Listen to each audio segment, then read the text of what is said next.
everyone. Welcome to Wisdom Wednesdays. We were like nearing right the end of the song, so I was like, I really gotta let it finish. But thank you so much, everybody, for joining today. We'll go ahead and start with a quick icebreaker question while we wait for people to trickle in and get our brains working in the right direction. So today's question is, what is a change you were scared of but ended up being really good for you? This is really interesting because as humans, we are very habitual. So the fact is that no matter what the change is, it's always scary. But this one's interesting because it's asking about a change that ended up being good for us.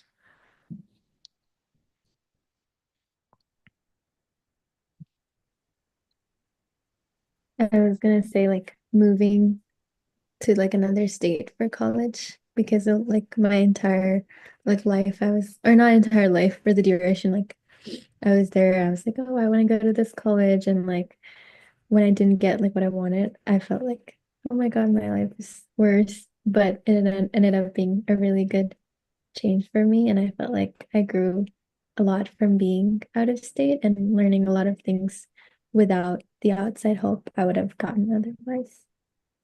That's really interesting. Yeah, because I've been born, brought up, homegrown, everything in Washington State. So I can imagine that there'd be a lot of personal growth from that.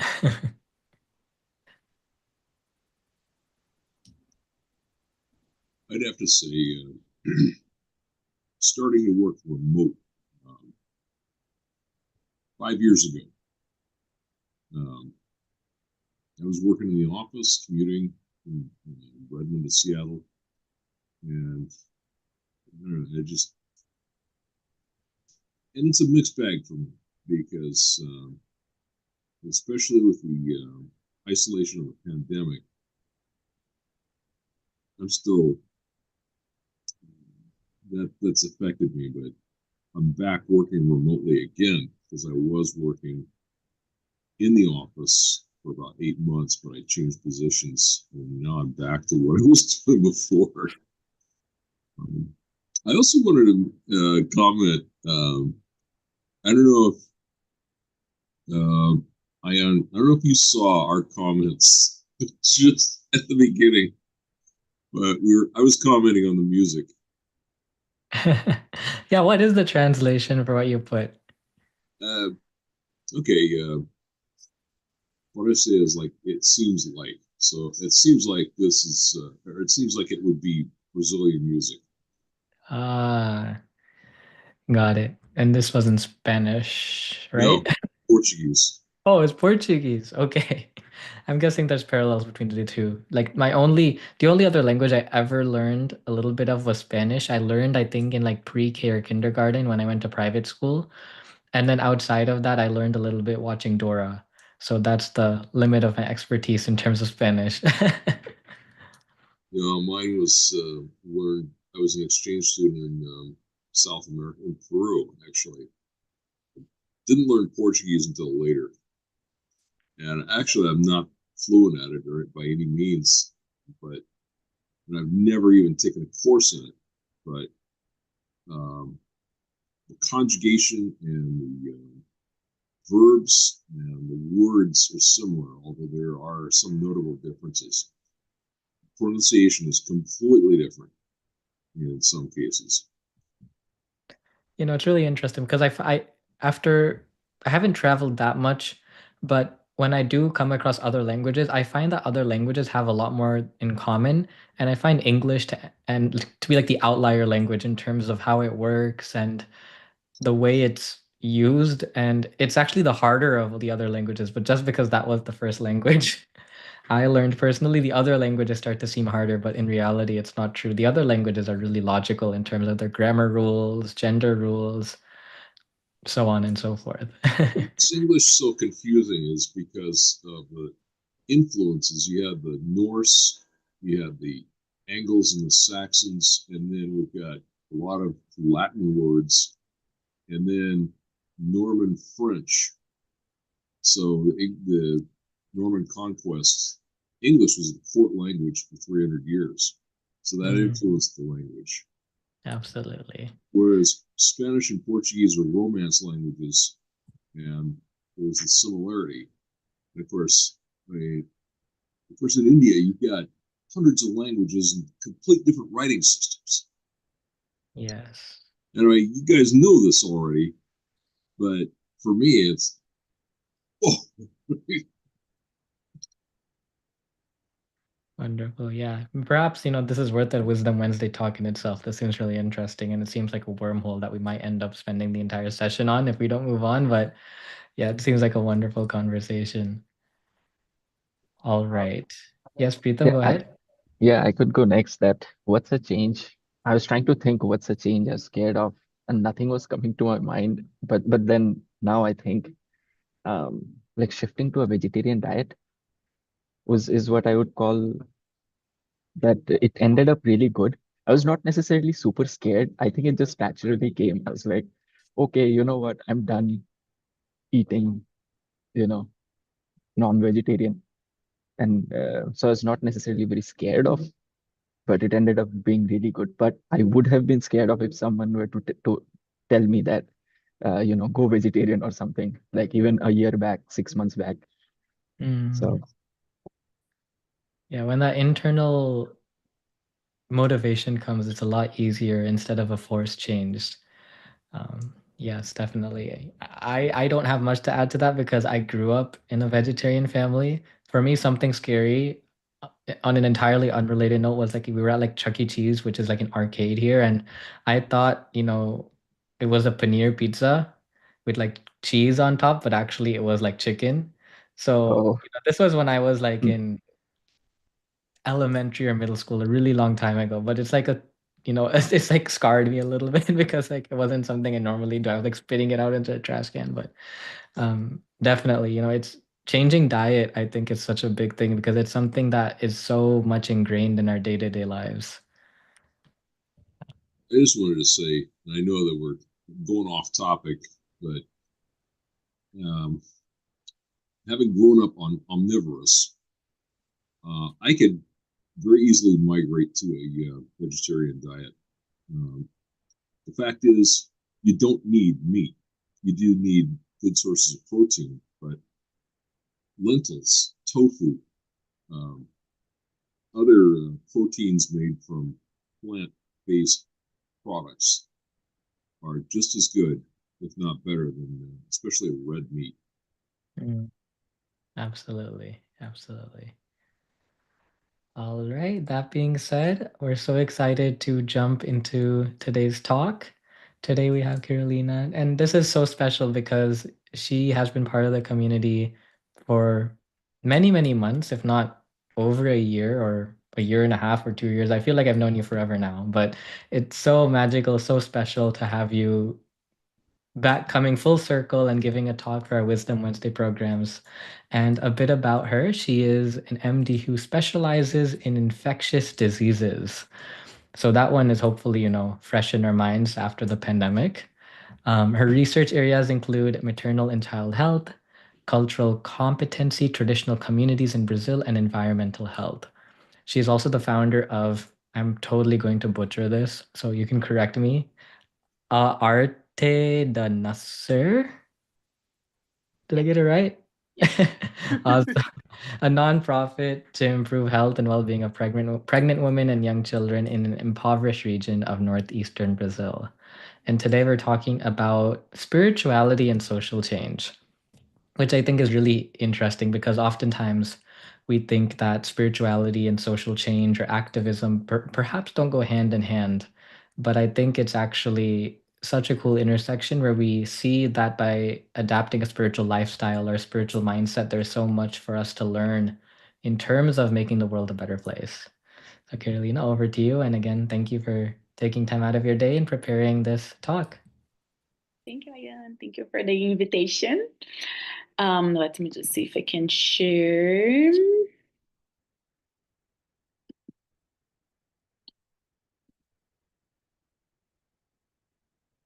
Do you see my slides? Not yet. I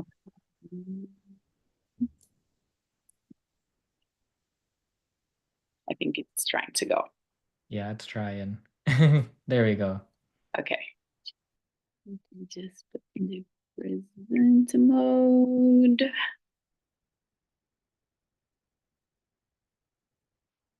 Okay, do you guys see now? Yes.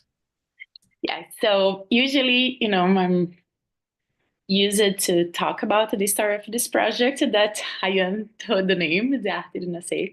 And then for me, this project was always super close and linked to my spiritual life. And it's, my spiritual project too. But I've never made this link before in a presentation and talking about spirituality and social change. And when I was trying to choose the pictures, and I haven't got a line on Facebook for years now, and then I was trying to remember my password to get the pictures from 2010, 2011, and then was a special time today. You remember everything and looking at the pictures and trying to put today's story together to present to you guys. So then it was special to think about God's plans.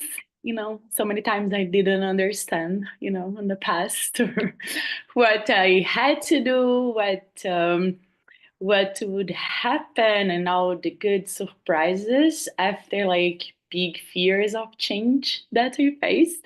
So it was really special preparing the presentation today. So thank you again. So I think this story started with the place I was born. So here, for people who don't know, this is the map of Brazil. My state, it's Rio Grande do Norte state. Looks like an elephant to me. And then this is the place I was born. So the name of my town, it's Caicó.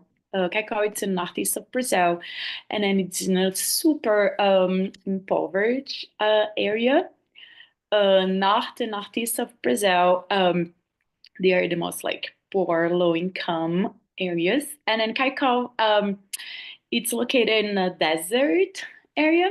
So then I grew up, my grandparents and my parents, they grew up in poverty. I had a little bit more opportunity because my dad was able to get education. And then he was the first and both families and generations to get higher education. So I think I had more opportunity because of that. But Caicó, it's a place, it's a desert. We have little rain per year. And this makes life really tough for most of the people, especially people plants, and they need the crops to survive.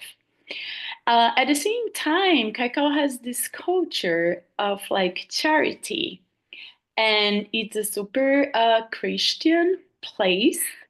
So I grew up watching people and my grandparents praying every day to bring rain, for God to bring rain, for us to have a better year.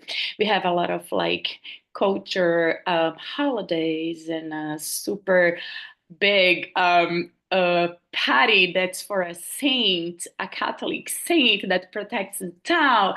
So I think I have this privilege of being born and then learn a lot from the place that I am, that we need to share what we have, and then that we need to help each other. And I remember my grandma, she was always super involved with the community, even not having a lot. She was always cooking and then making clothes for kids who lived close by and didn't have enough, or sharing our food. And then every time she would tell me that we need to help our brothers and sisters. And then she would sit, I remember several times her saying those verses to me and talking about the Bible and why we need to help others. So I think this path in social change started with my childhood and all these examples that I had from the place I grew up and the family I had. So then I'll go back for when I was in high school. And when I was in my last year of high school, I heard about this teacher. He was a chemistry teacher. And then someone told me, oh, he has this we called charity house that it's located in this rural area, super low income. And then this teacher, he goes there every weekend and they help 300 family. They bring food, they have kids, they have activities, sports, and they are needing donations. So then I heard about that story, and then I decided to do something to help this teacher. And then we collect for a couple weeks a lot of like donations, food and clothes and toys. And then I went to him and like, oh, I heard about your project. And then me and my friends, we did a campaign, and then we have a lot of items. Can I go meet to the place and bring everything this weekend? And then the first like time I walked in there and I'm like, oh, I want to keep coming. Um, and then he still is because this project still exists. But that day, since my first day, I spent 11 years being a voluntary work there. So here, like a picture of like several volunteers, and then they had also like a prayer group during the week, and then I joined that too. I made a lot of friends. That they are still friends with me today over like 20 years of friendship. And I learned a lot. And then I feel like that time was when I learned about social inequalities that exist in the world. And then a year later, I got admitted in med school, and was really important for me to do med school, going to a community and learning about inequalities and health and disease and not having enough to eat and all the impact that it's related to that, to not have education and not know how to like take care of yourself or take care of kids and preventing disease. And then I think I started med school with another mindset from like all the other friends I have. And then this experience was super important for me during the whole process. And then like during those years, I did everything. I helped like distributing food. They had this program to go to like people who were old and sick and going to their houses and pray with them and talking with them, and then doing activities and sport with kids. And at some point I have a youth group, then I have like an elderly group. Then when I was like going up in med school, I started helping a pediatrician who was a volunteer there every Saturday and helping through the consultations. Then at some point I was leading a group with like old people and like, you know, talking about how to prevent some disease and high blood pressure. So then like I did a lot throughout the years. And then when I was like med school, and then I had this moment that I was going to the maternity hospital and then learn about OBGYN, and then we had like a lot of shifts there. Then it was super hard for me. And then this is a picture of the maternity hospital that the students get trained. And then when I started going to the shifts and seeing like how the women were being treated during the birth, I got like really shocked, was super violent. And then they would not get enough information about the process. They were in pain. Most of the times they were not like, they were denied having someone with them during the process of the birth. Sometimes they were teen moms and they didn't know anything. And then a lot of professionals, they would like treat them in a super bad way. Sometimes it was not like being rude or anything, but saying stuff like, oh, you were like crying now, but like you didn't cry when you made this baby, or like you were gonna like be here again next year.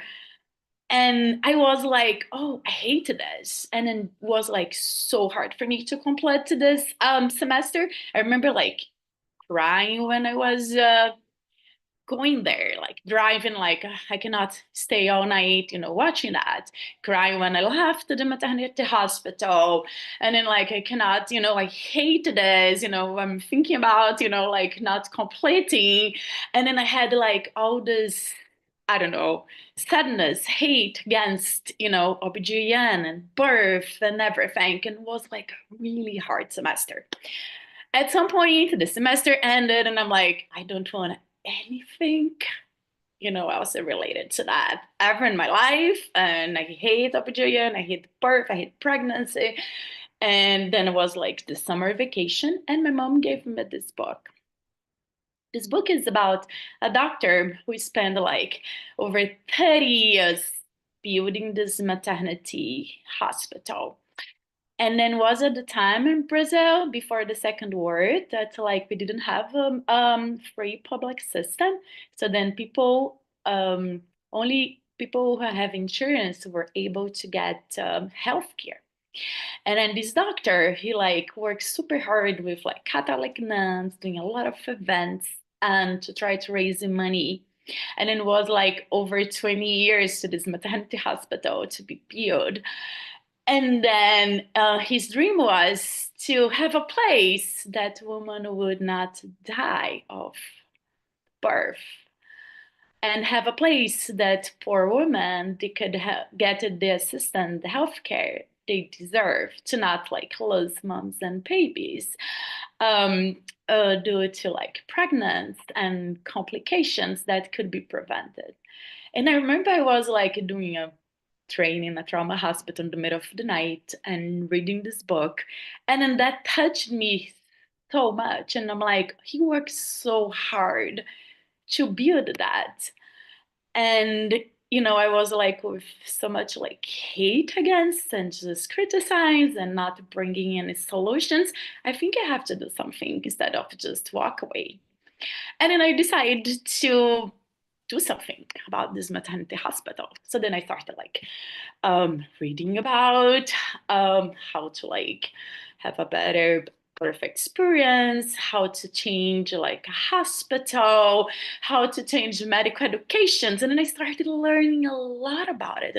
But I knew I could not like just study it and go to the director and I'm like, so guys, the assistance here is like so bad. We need to change everything. I needed data. So then I decided to do research, and then I talked with like over 100 people through the year. And then I collect interviews from the pregnant women, and then like their families, the health professionals, the medical students. And then I wrote all this like down all this data. I request a presentation, and then like I put like the director and professors and colleagues and patients and this auditorium, and like I showed everything, and then I wrote down this like big project how to change everything in the maternity hospital, since like the patients with the admission room, how could they do better, like to have someone to show them where they would be, and and then now I laugh because I'm like, I don't know what I was thinking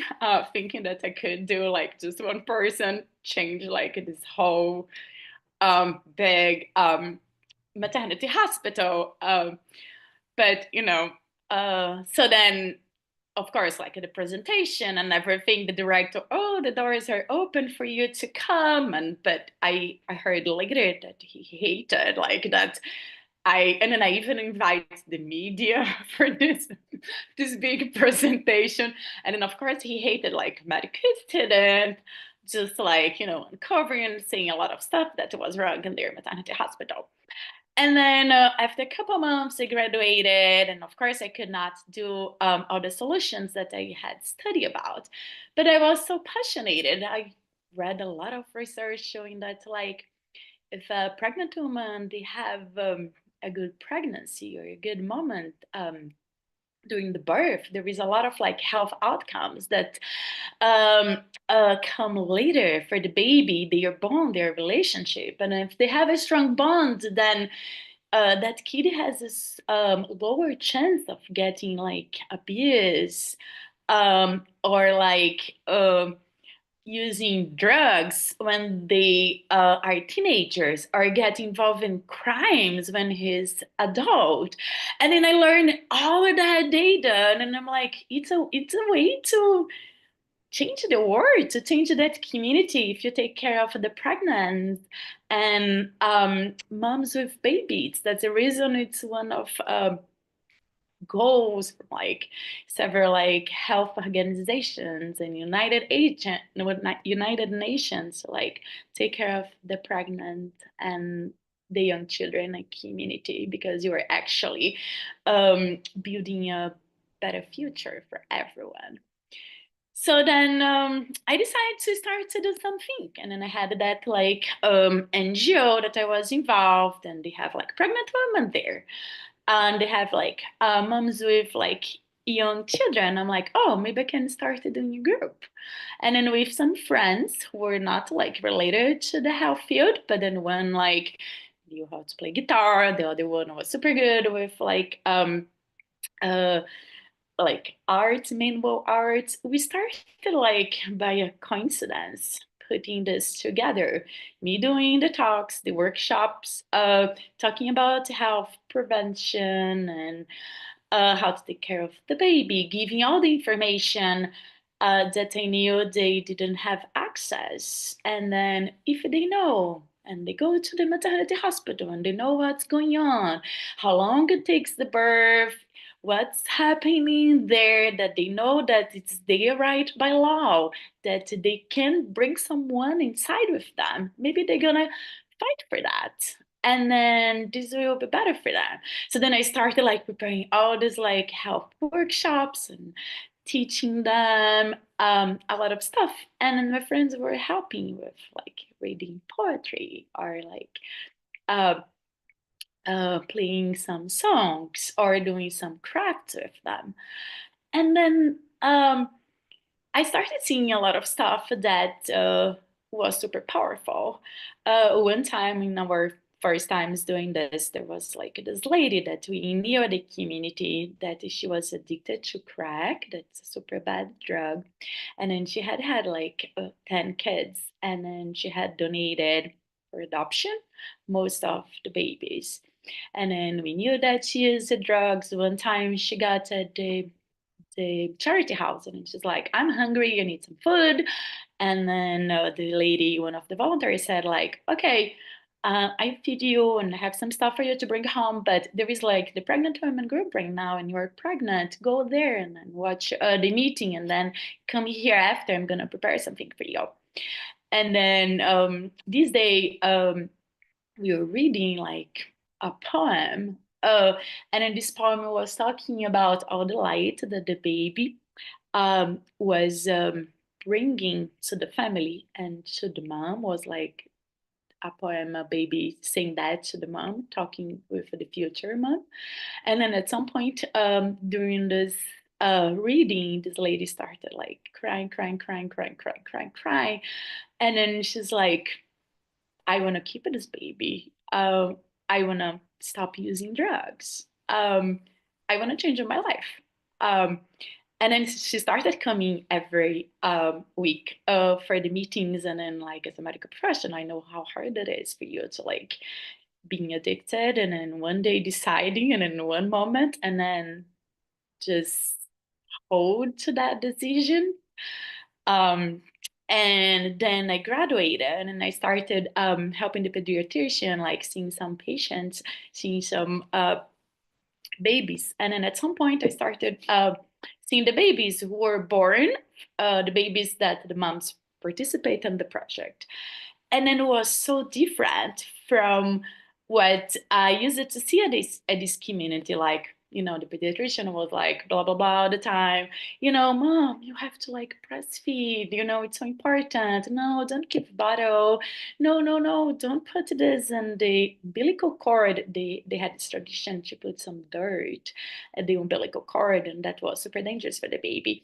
And then the pediatrician was always like saying all that stuff, and then was super hard for us to see the change. But then the babies that the moms went to this group, they were just being cared in a super different way with more love, and we knew that they bonded in a stronger way. And then I'm like, oh, this is so special, and then this is so simple to do. You know, I started like under three those meetings. I only like did I think eight the cards that I prepared, and then we had this art thing. But and then was like looking at these results that the Arte de Nascer was born. And then I decided to write a book about it. And then the idea was like that people could replicate this methodology in other health clinics or in other like NGOs and rural areas and low-income areas of Brazil. And then I heard about this Neuroscience Institute that was opening in another town close to the capital, that they had this goal to reduce the maternal mortality in that area. And then I decided to go there and then show the project I was doing. And I asked, like, do you think I can replicate a group here? And then the director was like, yeah. So then I kept the group that I was doing at this NGO on Saturdays, and I started another one and this health center in another town. And then I had like 6 women in one group, 9 women in another group. And then when I was like doing those 2 groups with the help of my friends who were helping me since the beginning, then someone emailed me something, a link, and then it was a competition.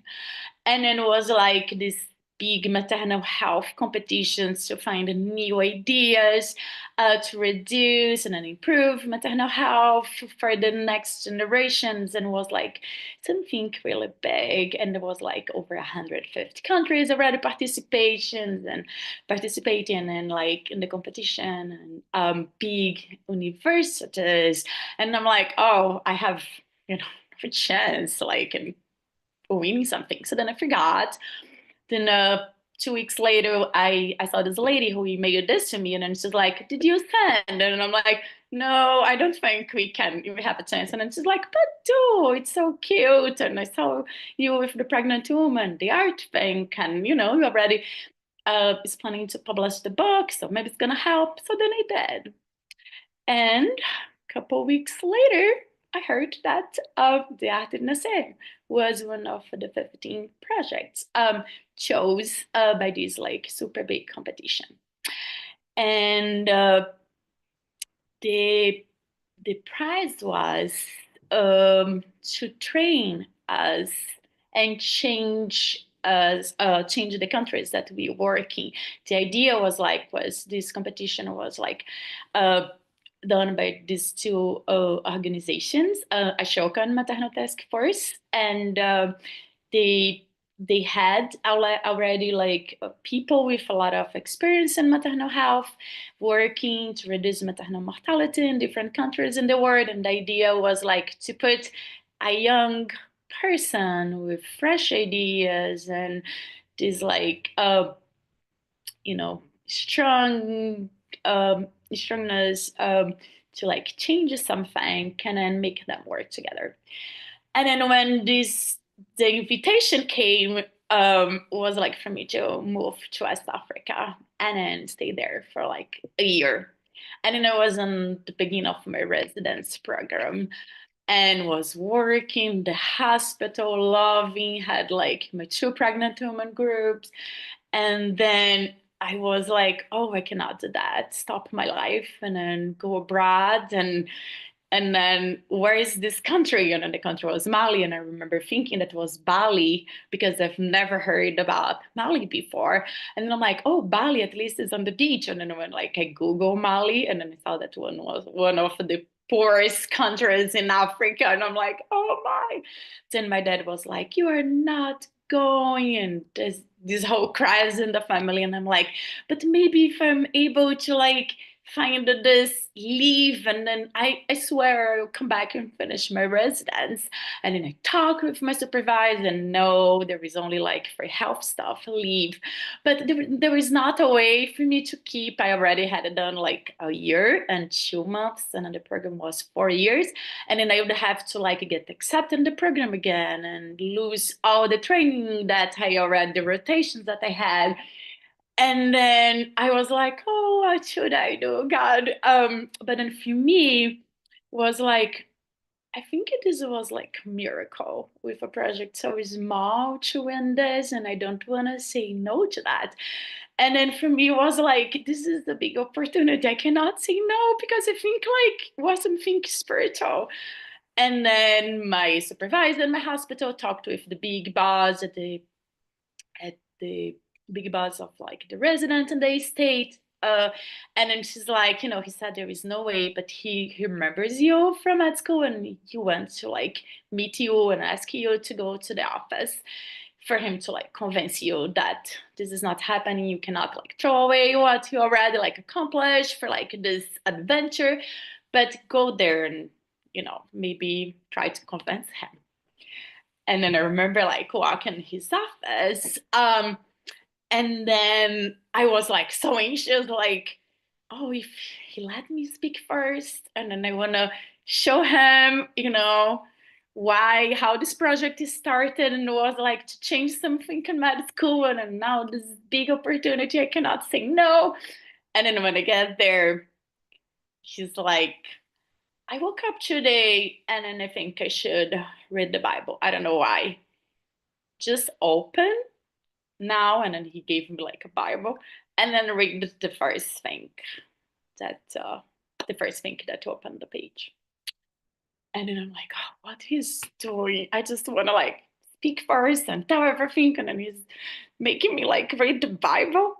And then when I open was Jeremiah, I think chapter 1, I don't remember exactly, but was something like, I knew you since you were in your mother's womb. Don't let anyone say that you cannot do this or that. Was God talking with Jeremiah? I will be with you, I will tell you, something like that, where you should go and I will be speaking through you. And then when I read this, I asked like, Professor, can I talk about what it is, this project? And then I started telling, showed the book and pictures and then what was the competition. And then he said like, this project's not yours. It's God's project. And then I'm gonna help you get a license to go to this. And then the residents will be like waiting for you, but you have to do this project. And then he said something like, and don't listen to anyone, your family, or like when you face challenges, like this project's not yours. Just like keep doing what you're doing. And I remember him saying that, and then I left like, what was that? So I went and moved to Mali. And first when I got there, and then I started like, doing, let me just do the time because I speak a lot and I love speaking about that story. So when I get there and then I see how hard life was, how many kids would die for nothing. I mean, pregnant women would die because of nothing, that they didn't have health care, that they couldn't afford medications for malaria, and the reason they die. I was like, my first reaction is like, I cannot do my project here. I cannot, there is like malaria here and a lot of like health, super big problems, health challenges. And in my project, just like health education. How can I, be like working with art and, and talking about pregnancy and bond and with like all this like super high infant and maternal mortality. And then I try so hard to not do the project. And then people would say like, oh, but tell me about the project that you won the competition. And I'm like, no, no, no, no. I want to do something else because it doesn't work here. It doesn't work here. And then I repeated that phrase so many times, and I wrote something about malaria, and then I tried to contact like people in World Health Organization to get free treatment. I tried like a lot of stuff, and then I met this woman, and she's supposed to be my advisor. She was in maternity leave when I got there, so then I worked with different people, and then when we met, I realized that she was like a children's writer, and then she had a lot of projects for young children and the community. And then she's like, let's try to do your project. And I'm like, no, that doesn't work here. And I'm like, Carolina, please, I think it will be really good for you to like bond with the moms. They don't have like this opportunity here. Most of them, they don't know to read, they didn't go to school, and then they don't get information. They don't know anything about sexual educations or the birth or how to take care of the baby. Sometimes they're like really young. It's a Muslim country, there is a lot of stuff that they don't talk about, that the moms didn't teach them, and I think it could be really good. And then I'm like, okay. So then I started doing a project that was like, okay, just because she's asking, because this is not gonna work here. And then I feel like Mali for me was when I learned about gender inequalities. Was so hard to see how women are treated around the world, and then how much less opportunity a lot of women and girls have. So I think was like the second big learning of my life and my path to global health. And the organization that I work, they were helping these like ed familiars. They were like kind of like village girls brought to work on the big city in Bamako to be like cleaners and live with families and then help that families to like raise kids or clean the house or do all the housework. And then those girls, they knew nothing. They didn't have education. They didn't know sometimes like even how to use like a stove, or they didn't have electricity in their village. And a lot of those girls, they got raped by men and those families who were supposed to protect them. And then at that time, I don't know now, because that was like over 10 years ago, there was not a way to prove anything. If you were like a girl from a village and you got pregnant, that was like your fault. If the men said it's not mine, there was a lot of valor in the main word, and then not any valor in like a girl's, word. Um, and those girls, they would be like kicked out of the houses they were living because they were pregnant, and then they couldn't go back to their village because it's super bad in their culture to be pregnant without a husband. So then they would not be accepted home. So then they would just live on the streets. There was a super high risk of them dying because they didn't get like prenatal care. And then they had no money to take care of the babies. Some like would live with some organizations doing charity, and then was like a really, really like hard life. And then when I started doing the project, I learned a lot. And it was like an amazing experience. I think I always went like expecting way less than actually was. Um, and um, and then I learned that, for example, during the pregnancy there, they believe that they get malaria. There was this like traditional belief in their community that they get malaria through the water and not through the mosquito bite. So then they were like being super careful with the water and not using the mosquito net. And in a lot of like traditional beliefs that if we had an efficient health education, we could actually reduce the maternal mortality. We could improve health. And then doing that project, um, I think I actually learned what Ahatirinase meant.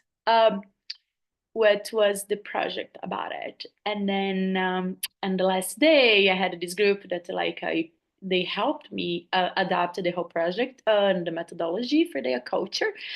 Um, and then on the last day when we have this like huge goodbye party, and then I was like, listen, about what they thought about the project and their opinions and the impressions, and then was like, so much about them being valued as women beings, and the connections that they have with the babies, and uh, they were like already like talking and singing to the baby, things that like usually they don't do in their culture. They try to hide the pregnancy because they believe there is a lot of like um, bad energy from bad spirits that can like, if you show it that you're pregnant, then you are gonna get all this like, you know, bad energy, and that can like make you sick. And then when I was like listen to that, I understood that the project was so much more than health education. And uh, that time, I didn't know about Dharma and all that yet, but the feeling I had was like, I'm doing what I was supposed to be doing this life. And that moment, I felt that like strong um, feeling that I found my passion, and then I found what I was supposed to be doing. And it was just a couple years later that I faced the knowledge of Bhakti Yoga. But I put this slide here when I was talking about Dharma. Bhakti Yoga teaches that the Dharma of every living being is seva, of loving service. This means that loving service is the essential nature of the soul. And I read this just like last year, but every time when I see someone, I listen someone talking about Dharma, I read the scriptures, or I read in a book, I remember that moment when I found mine, or when I realized what was my Dharma. So when I went back to Brazil, the projects were still going because we had our friends like that kept the project going. I decided to write another book, and this time was like a book for like moms, pregnant women, or moms with babies. And then with the help of my friends, another friend wrote like several poems that comes with this book.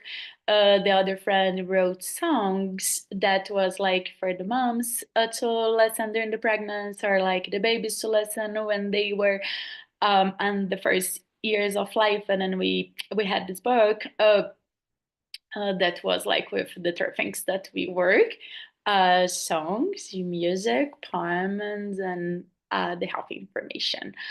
Um, then I got hired by the Neuroscience Institute that I was volunteer doing like the group before I left to Africa.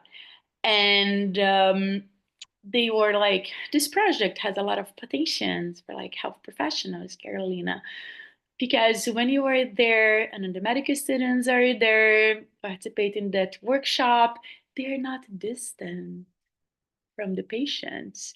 In the art workshops that you do, sometimes the moms, they know way more than the medical students. And then like that, we have that inversion, like the moms, the patients helping the doctors doing the craft or painting something, and you don't see the potential, for the project. No, let's do here. Let's put all the like residents and OBGYNs and patients and med students to do this project together. So then like every time when it was Artemisia time, everyone had to participate. And then I was the time that I felt in love with like medical education. I think before I was thinking a lot of like changing what I didn't like during the birth, but work with the patient. And that second level of work of the project was like, we need to change the health professionals to have the health that we deserve. And then I started like studying a lot about this, how to like improve empathy with the med students, how to make them close to the community, how to make them listen more to the patients, how to make them understand that sometimes that the patient cannot buy that medication or doesn't understand that like complex things that he's talking about, and he needs to like know how to communicate and how to explain that with simpler words. And then I felt in love about medical education, health professional education because of the project, and because having health professionals participating. And then I ended up doing masters, and my masters was on this theme of health professionals education. And my research project was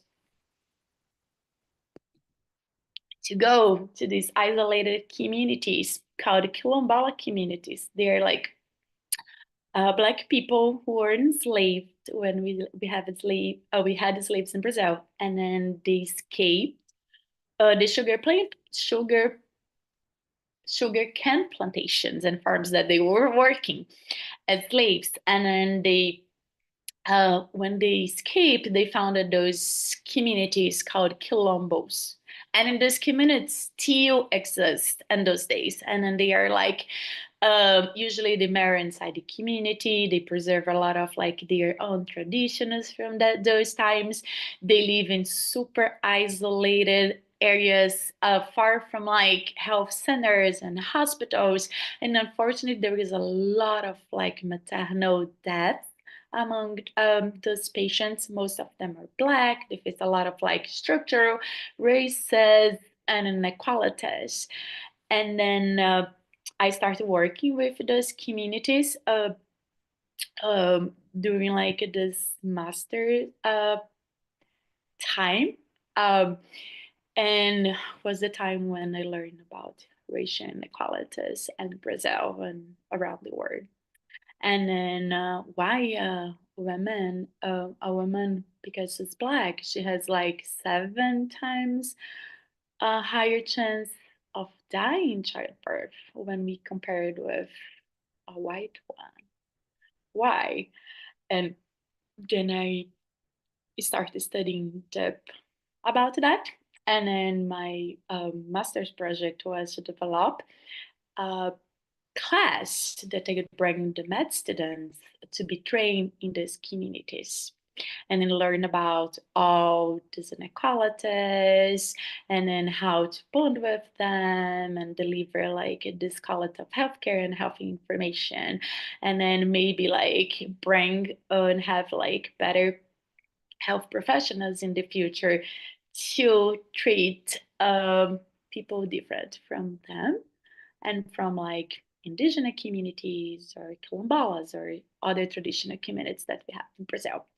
So it was really hard to connect and to bond with this community because they're like really, really close. And it was Arte de Nascer one more time with like all the art workshops that made me like bond with them and the community being open to me and to the project and then to the class at the university.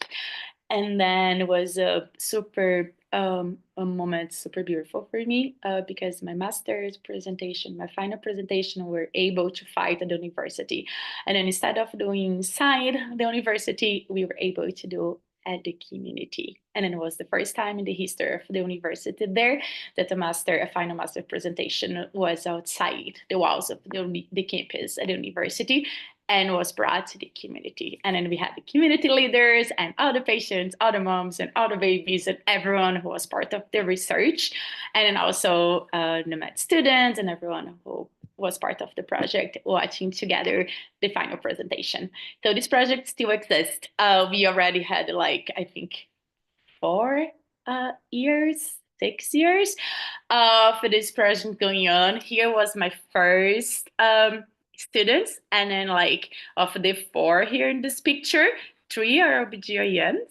And then working in our state and hopefully giving like better health for like Black pregnant women and women from like neglected communities.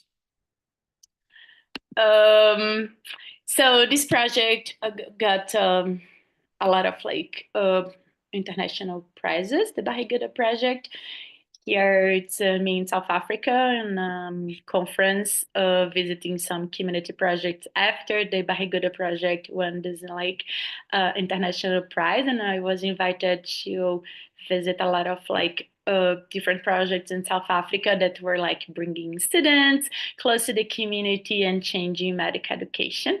Also, I was invited to do a TEDx in Natal talking about the arte de nascer. And I think was like close. I'm almost done. 2 minutes. Um, was when I started, and me and my prayer group and my friends involved with this project when we got close to Bhakti Yoga.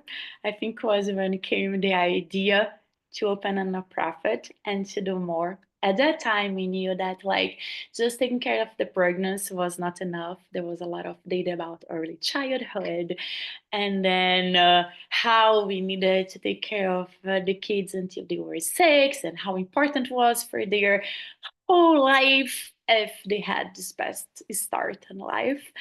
And then how like a lot of things were so important, like the part of the brand that maybe you help them like break the cycle of poverty in the future, or like develop the part of the brand that is the brain that it's good for like spiritual life. um and we already like knew a lot about early childhood, and then we had this dream to open a school and then have the follow-up after like taking care of the pregnancy, having this school. So my mom is in education, and then she and other people from our group took this course um, called I'm trying to remember the name, but it's based on it's a methodology for education that starts in India. I think brought by like Sai Baba, and then was about educating young children with like these 5 principles: truth, righteous, I don't know how to say this word, righteousness, peace, love, and nonviolence. That was like qualities of the divine energy, qualities of God.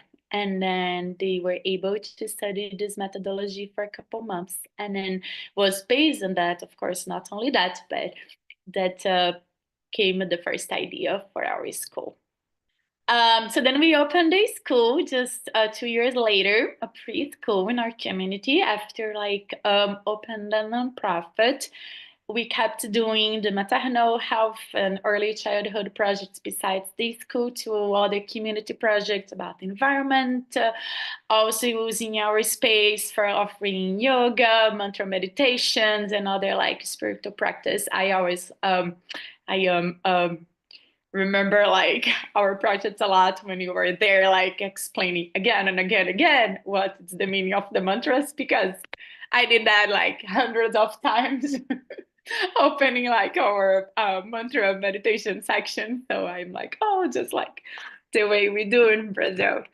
And then in our school, the kids every day they start, we call what's the word in Portuguese? Harmonização, like meditation, harmonization. So in the first 30 minutes, the kids have some music, and then the parents are welcome to participate in the first moment, and the teachers too. And then we have every day a week. The songs are like, one day we have Christian songs, and the other day they sing mantras. Here we had this like people from a temple in another state visit their school, and they were doing some kirtan for the kids. But it's a way for the kids to like learn to respect other religion.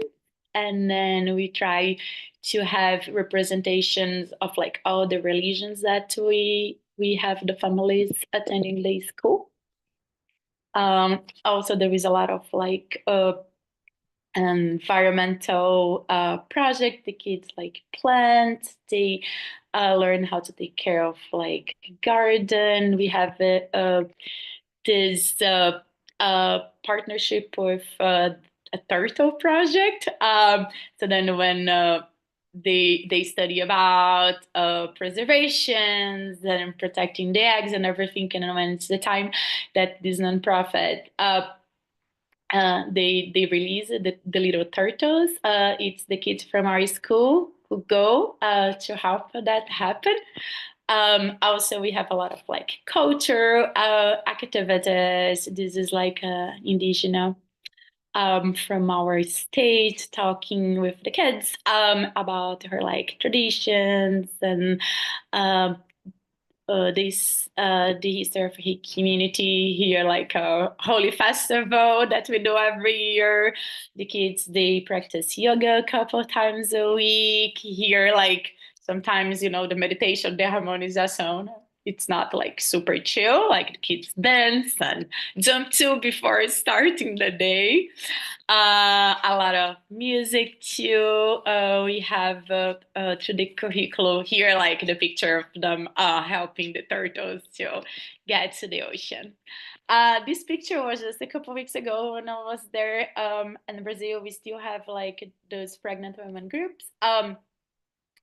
And this was a new group with the new moms that we are gonna follow during the pregnancy until the kids turn 2.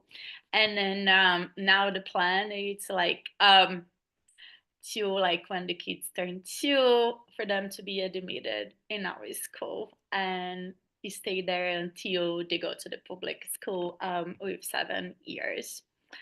So when I started like thinking about how everything started, me like hating the university hospital, reading a book and trying to do something. It's really hard to believe the whole path that came after that. But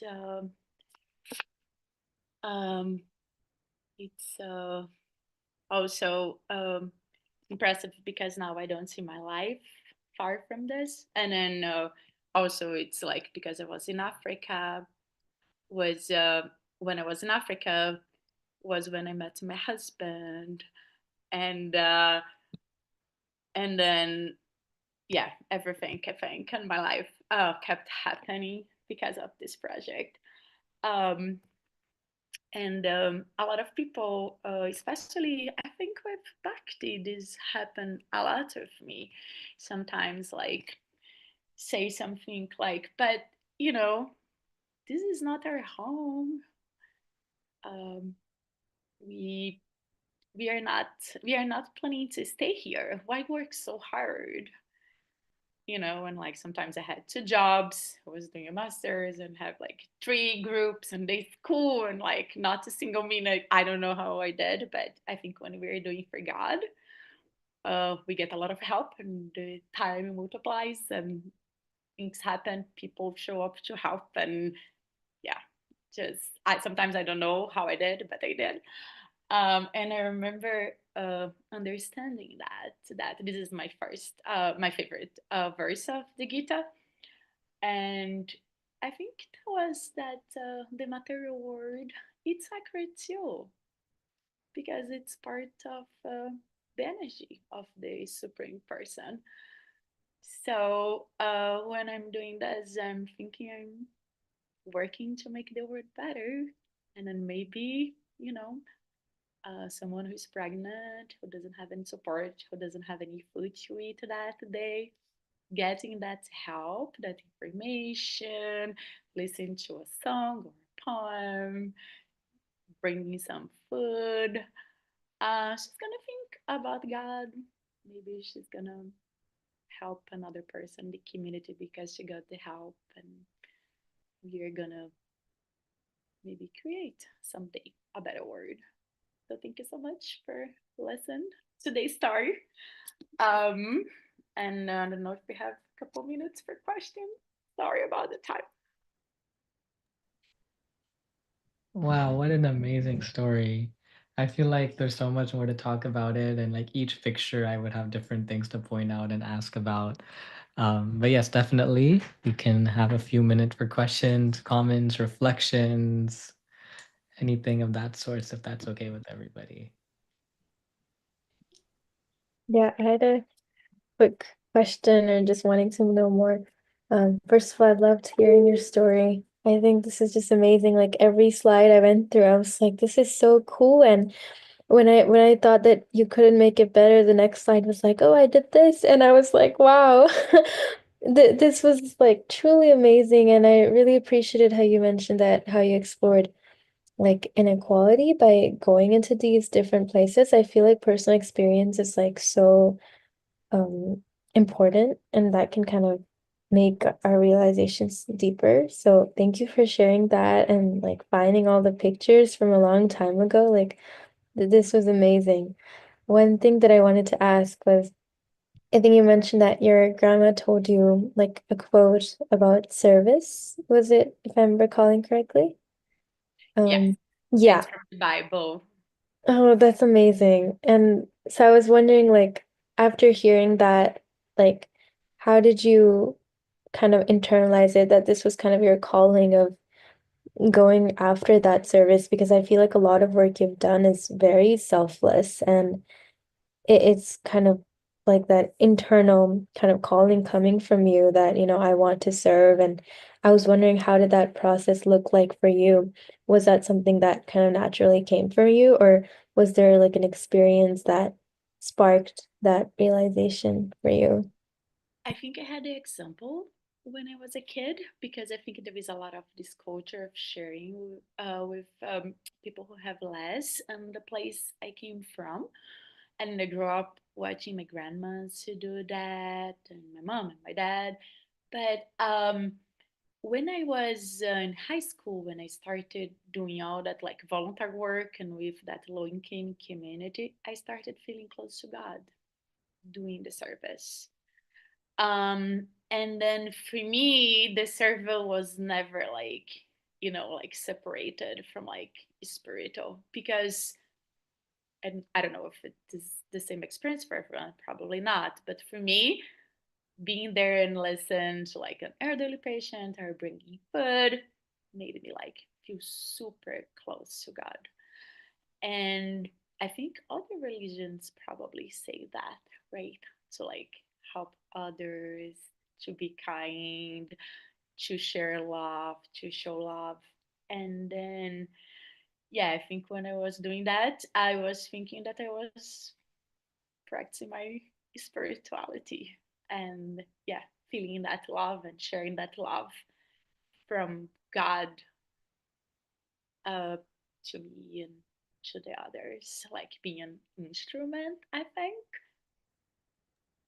Yeah, I love that. Thank you so much, especially the instrument part. Yeah.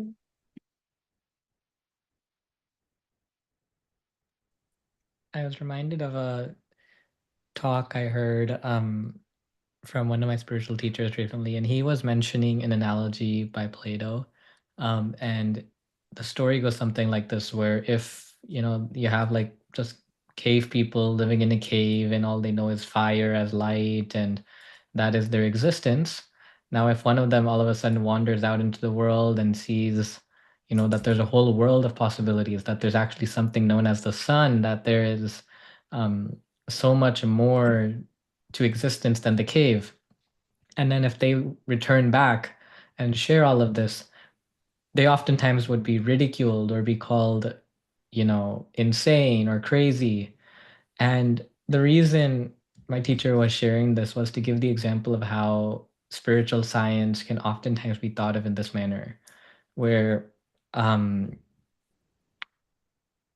by exploring spiritual science, you might be called crazy or insane because it's something that people have not yet experienced. So anyways, the reason I'm telling this story is because again, you were sharing in that start of the story of how you like grew up with that background. And I think in today's day and age, it's such a privilege to grow up with that spiritual background, no matter what angle it comes from, because it's just the foundation that there is something more to exist that can help be a guiding principle or a guiding light in our lives. So I think that's really special.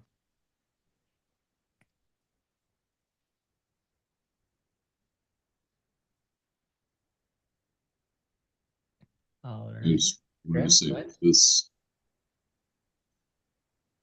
I can't be quite so eloquent. It touches me on many different levels. Obrigado.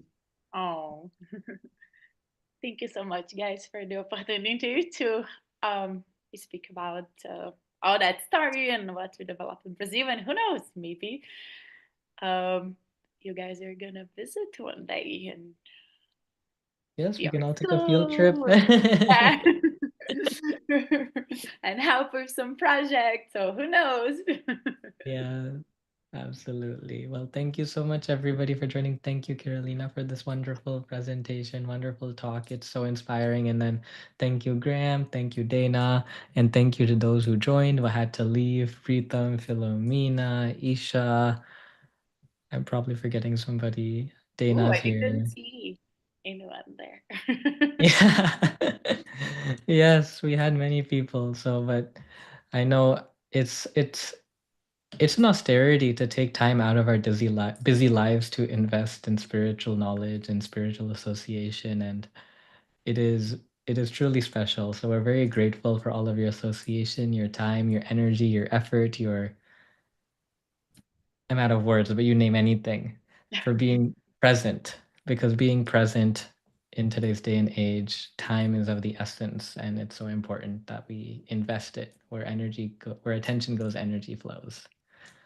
Thank you so much, everybody, and we'll see you soon.